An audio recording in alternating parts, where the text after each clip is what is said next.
আজ রোজা খাওয়া অবস্থায় এই দামি ইস্তিগফারটি পড়ুন, ছোট্ট ইস্তিগফারটি পড়ুন। ছোট বড় সবাই পড়তে পারবেন। যদি আপনারা আজ রোজা রাখা অবস্থায় এই ছোট্ট ইস্তিগফারের দামি ইস্তিগফারের আমল করতে পারেন, আমি গুনাহ যেও বলবো সেও যদি করতে পারেন, আল্লাহ রাব্বুল আলামিন ওয়াদা করেছেন, আল্লাহ আপনার আমার দুঃখ কষ্ট পেরেশানি হতাশা দূর করে দিবেন। আল্লাহ তাআলা ওয়াদা করেছেন আমাদের অভাব দূর করে দিবেন। সুবহানাল্লাহ। এই আমলটি এতই দামি আমল, আল্লাহ তাআলা ওয়াদা করেছেন আল্লাহ রাব্বুল আলামিন ঋণ থেকে মুক্তি দিবেন, সন্তানের প্রয়োজন হলে সন্তান দিবেন। আমরা গুনাহগার, আমরা পাপী, আমাদেরকে আল্লাহ তাআলা ক্ষমা করে দিবেন। আমাদের চোখের গুনাহ, জবানের গুনাহ, হাতের গুনাহ, পায়ের গুনাহ, সর্ব অঙ্গ প্রত্যঙ্গ যত গুনাহ আছে আল্লাহ রাব্বুল আলামিন ক্ষমা করে দিবেন। আমরা নিষ্পাপ হয়ে যাব। এর চেয়ে সুসংবাদ আর কি হতে পারে? যে আমল সম্পর্কে স্বয়ং আল্লাহ তাআলা ওয়াদা করেছেন, সে আমলটা কত দামি আমল হতে পারে একবার ভেবে দেখুন, চিন্তা করে দেখুন। আজকে রোজা রাখা অবস্থায় বেশি বেশি করে এই আমলটি করবেন।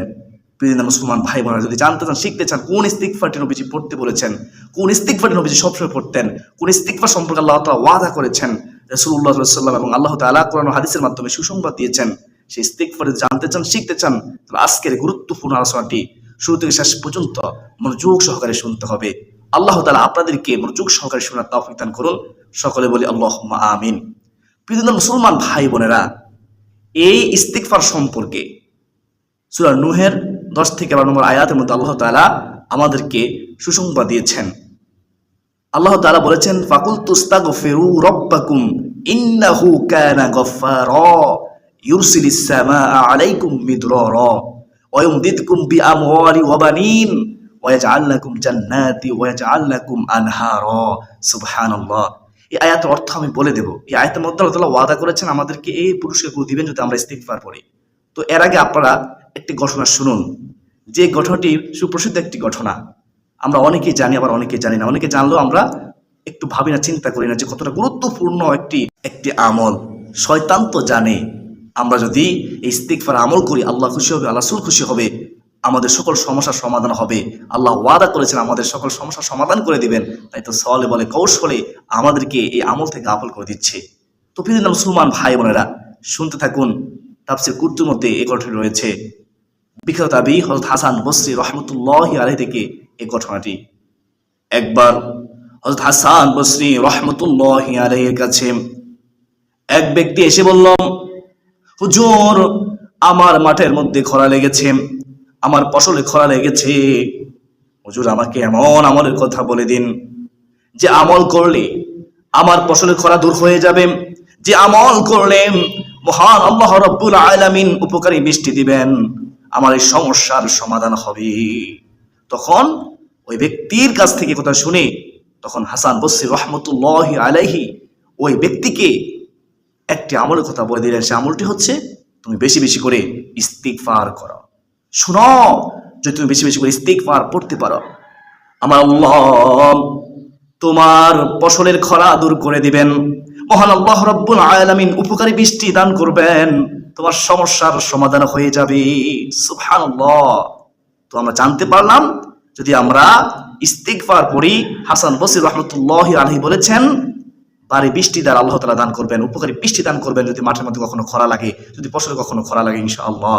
প্রিয় মুসলমান ভাই বোনেরা, তারপরে আরো একজন লোক আসলো, এসে বলল, হুজুর, আমি গরিব, আমি অসহায়, আমাকে এমন রিজিকের আমল দিন যে আমল করলে আমার রিজিক বৃদ্ধি হবে, যে আমল করলে আমার অভাব দূর হবে, যে আমল করলে আমার আল্লাহ আমাকে সাহায্য করবেন, আমাকে এমন আমলের কথা বলে দিন। তখন বিখ্যাত তাবী হযরত হাসান বসরি রাহমাতুল্লাহি আলাইহি তাকে একই আমলের কথা বলে দিলেন, তুমি বেশি বেশি করে আজ থেকে ইস্তিগফারের আমল করা শুরু করে দাও, আমার আল্লাহ তোমার সমস্যার সমাধান করে দিবেন, তোমার অসহায়ত্ব দূর করে দিবেন, তোমার রিজিকের মধ্যে আল্লাহ প্রশস্ত দান করবেন, সংসারের মধ্যে চৌদিক থেকে নিয়ামত রিজিক আসতেই থাকবে। সুবহানাল্লাহ। তো আমরা 2 নম্বর পুরস্কার জানলাম, ইস্তিগফার করলে আল্লাহ রাব্বুল আলামিন আমাদের অভাব দূর করে দিবেন, রিজিক প্রশস্ত করে দিবেন। সুবহানাল্লাহ। হাসান বসরি রাহমাতুল্লাহি আলাইহি বলেছেন। আর একজন ব্যক্তি এসে বলল, হুজুর, আমাকে এমন আমলের কথা বলে দিন, আমার সন্তান নাই, আজ বিবাহ হয়েছে, অনেক বছর হয়ে গেছে, আমার কোনো সন্তান হচ্ছে না। হুজুর আমাকে এমন আমলের কথা বলে দিন যে আমল করলে আল্লাহ রাব্বুল আলামিন আমাকে সলিহিন নেককার সন্তান দান করবেন। তখন ওই ব্যক্তিকেও হযরত হাসান বসরি রাহমাতুল্লাহি আলাইহি একই আমলের কথা বলে দিলেন। আমলটি হচ্ছে তুমি বেশি বেশি ইস্তিগফার করো। শুনো, তুমি যদি বেশি বেশি করে ইস্তিগফার পড়তে পারো, আল্লাহ রাব্বুল আলামিনের কাছে ক্ষমা চাইতে পারো, তুমি যদি বেশি বেশি নিজের জন্য ইস্তিগফারকে আবশ্যক করে নিতে পারো, আল্লাহ রাব্বুল আলামিন ওয়াদা করেছেন তোমাকে সলিহিন নেককার সন্তান দিবেন। তুমি আজ থেকে বেশি বেশি করে আল্লাহ তাআলার কাছে ক্ষমা চাইতে থাকো, ইস্তিগফার করতে থাকো। উপস্থিত ছাত্ররা অবাক হয়ে গেলেন যে হাসান বসরি রাহমাতুল্লাহি আলাইহি কেন সবাইকে একই আমলের কথা বলে দিলেন। তখন উপস্থিত ছাত্ররা জিজ্ঞাসা করলেন, হুজুর বেয়াদবি মাফ করবেন, আপনি সবাইকে একই আমলের কথা বলে দিলেন, এর কারণ কি?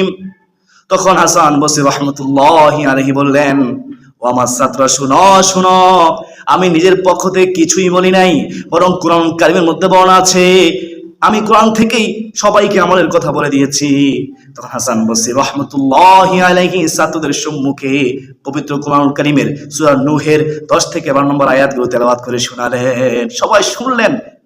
আমি এখন বলতেছি, আপনারা শুন অর্থ সহকারে, তাহলে বুঝতে পারবেন কেন হযরত হাসান বসরি রাহমাতুল্লাহি আলাইহি সবাইকে ইস্তিগফারের আমলের কথা বলতেন।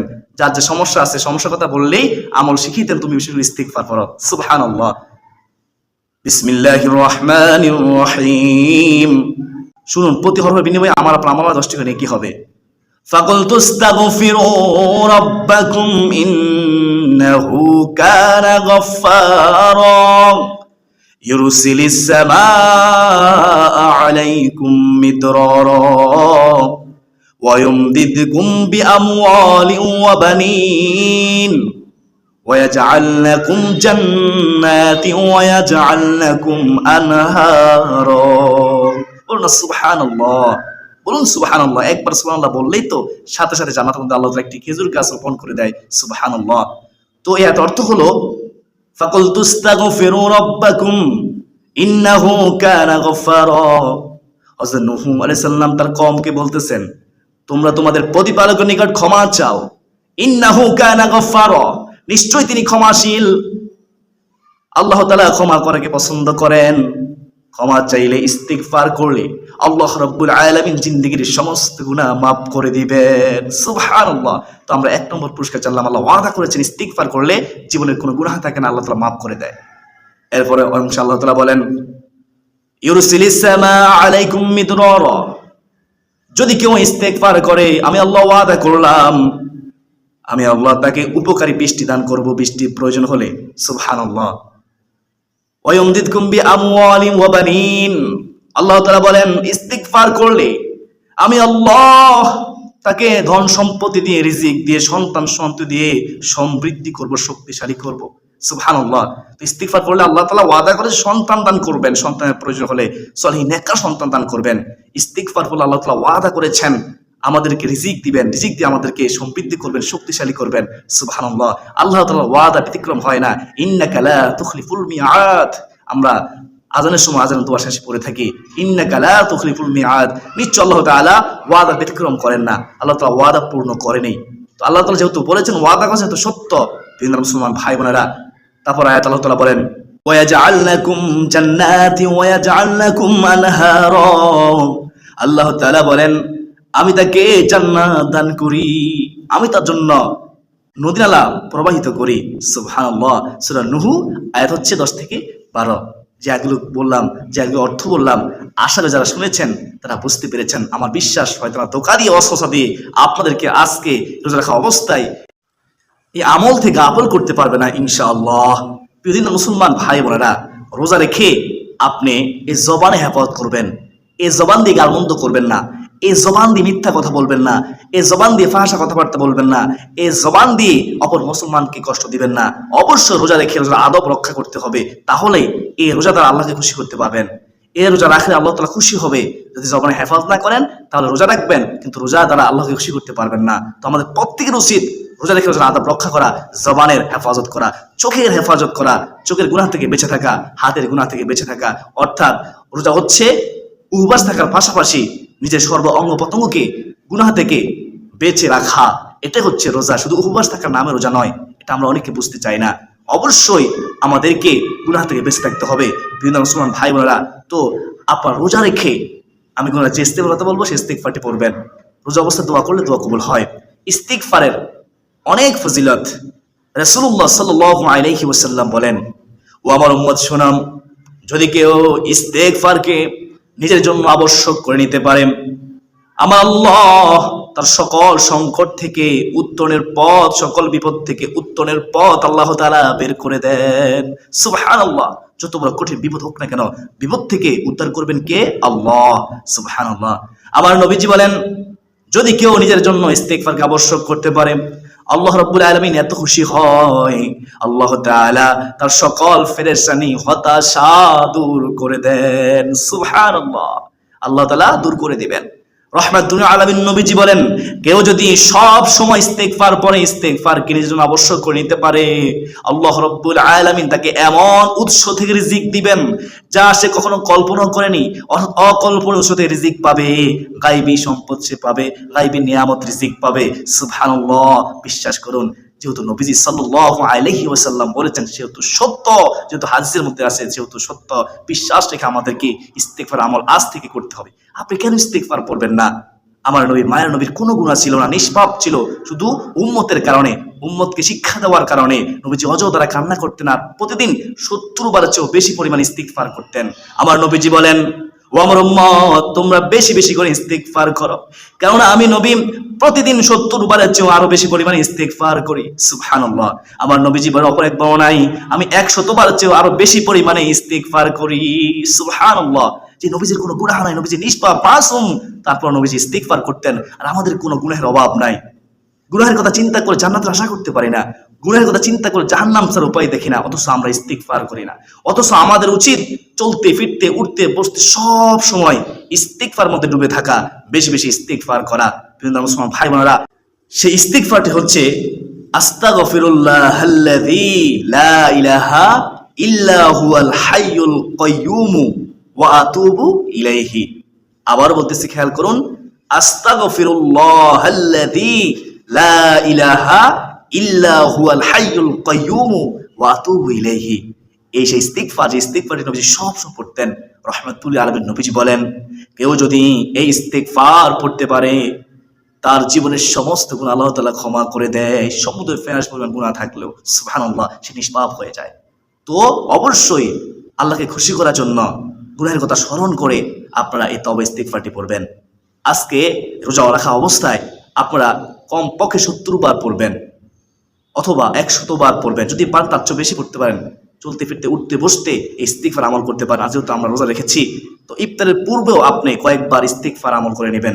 ইস্তেগফারটি পড়বেন, আস্তাগফিরুল্লাহাল্লাযী লা ইলাহা ইল্লা হুয়াল হাইয়ুল কাইয়্যুম ওয়া আতুবু ইলাইহি। কিতাবে আছে, কেউ যদি ইফতারের সামনে রেখে আল্লাহ তাআলার কাছে দুহাত প্রসারিত করে আল্লাহ তাআলার কাছে দোয়া করে, প্রার্থনা করে, আমার আল্লাহ সেই দোয়া ফিরিয়ে দেন না। সুবহানাল্লাহ, সুবহানাল্লাহ। তো ইফতার সামনে রেখে আমরা এই ইস্তেগফারটি কয়েকবার পড়ে নেব, তারপরে দোয়া করব ইনশাআল্লাহ। এবং সারা দিনে আমরা কমপক্ষে 70 বার অথবা কমপক্ষে 100 বার পড়ার চেষ্টা করব, যদি পারেন আরো বেশি করতে পারেন। নির্দিষ্ট কোনো সংখ্যা নেই, যেহেতু নবীজি 70 বারের চেয়ে বেশি করে ইস্তেগফার করতেন, এই জন্য আপনাদেরকে 70 বারের কথা বলেছি। যেহেতু নবীজি 100 বারের চেয়ে বেশি করে ইস্তেগফার করতেন, এই জন্য আপনাদেরকে বলতেছি কমপক্ষে 100 বার পড়ুন। শয়তান ধোঁকায় পড়বেন না, শয়তান আমাদেরকে ইস্তেগফার আমল করতে দিবে না, কারণ শয়তান তো জানে ইস্তেগফারের আমল করলে আমাদের জিন্দেগিটা পরিবর্তন হয়ে যাবে, আমাদের সকল সমস্যার সমাধান করে দিবেন, আল্লাহ তাআলা ওয়াদা করেছেন। তা আমাদেরকে শয়তান গাফিল করে দিচ্ছে। আল্লাহ রাব্বুল আলামিন আমাকে, আপনাকে, আমাদের সবাইকে বেশি বেশি পরিমাণে এই ইস্তেগফারটি সব সময় পড়ার তৌফিক দান করুন। বিশেষ করে আজকের এই রোজা রাখা অবস্থায় আমাদের সকলকে বেশি বেশি করে পড়ার তৌফিক দান করুন, এবং ইফতারের সামনে রেখে এই ইস্তেগফার পড়ে আল্লাহ তাআলার কাছে সাহায্য চাওয়ার তৌফিক দান করুন। সকলে বলি আল্লাহুম্মা আমিন। তো আজকে রোজা রেখে আমরা এক মুসলমান অপর মুসলমানের জন্য দোয়া করব। আপনি কি জানেন এক মুসলমান যদি অপর মুসলমানের জন্য দোয়া করে তাহলে কি বেনিফিট, উপকারিতা কি? উপকারিতা হচ্ছে, কিতাবে আছে, কেউ যদি এক মুসলমান অপর মুসলমানের জন্য দোয়া করেন, আল্লাহ রাব্বুল আলামিনের নূরের ফেরেশতারা তার জন্য আল্লাহ তাআলার দরবারে দোয়া করেন। সুবহানাল্লাহ। এর চেয়ে সুন্দর কি হতে পারে? আমরা হিংসা করব না, অন্তর অহংকার রাখবো না, এক মুসলমান অপর মুসলমানের দোয়া করব ইনশাআল্লাহ। বলুন ইনশাআল্লাহ। বিভিন্ন মুসলমান ভাই বোনেরা, অবশ্যই হারাম থেকে বেঁচে থাকবেন। আপনি যে পোশাক পরিধান করতেছেন সেটা আপনি হারাম টাকা দিয়ে ক্রয় করে থাকেন, তাহলে এই পোশাক পরে নামাজ পড়ে নামাজ হবে না। আপনি হারাম খাদ্য খেয়ে থাকেন, হারাম খাদ্য খেয়ে এই শরীরটা গঠন করেন, তাহলে আপনার নামাজ কবুল হবে না। পরকালে আফসোস করবেন, মৃত্যুর সময় আফসোস করবেন, কবরে গেলে আফসোস করবেন, তখন কোনো কাজে আসবে না। তো কবরে যাওয়ার আগে, মৃত্যু আসার আগে আপনি এখন থেকে তওবা করে আল্লাহ তাআলার কাছে ক্ষমা চান। আজকে তওবা করুন, এই ইস্তিগফারটি পড়ুন, আল্লাহ তাআলার কাছে বলুন, আল্লাহ গো আমি আর কখনো হারাম খাবো না, সুদ খাবো না, ঘুষ খাবো না। আল্লাহ তাআলার কাছে বলুন, আল্লাহ তাআলা অবশ্যই মাফ করে দেবেন। তিনি তওবাকারীকে পছন্দ করেন। আল্লাহ তুমি আমাদেরকে তওবাকারীদের অন্তর্ভুক্ত করে দাও, আল্লাহুম্মা আমিন।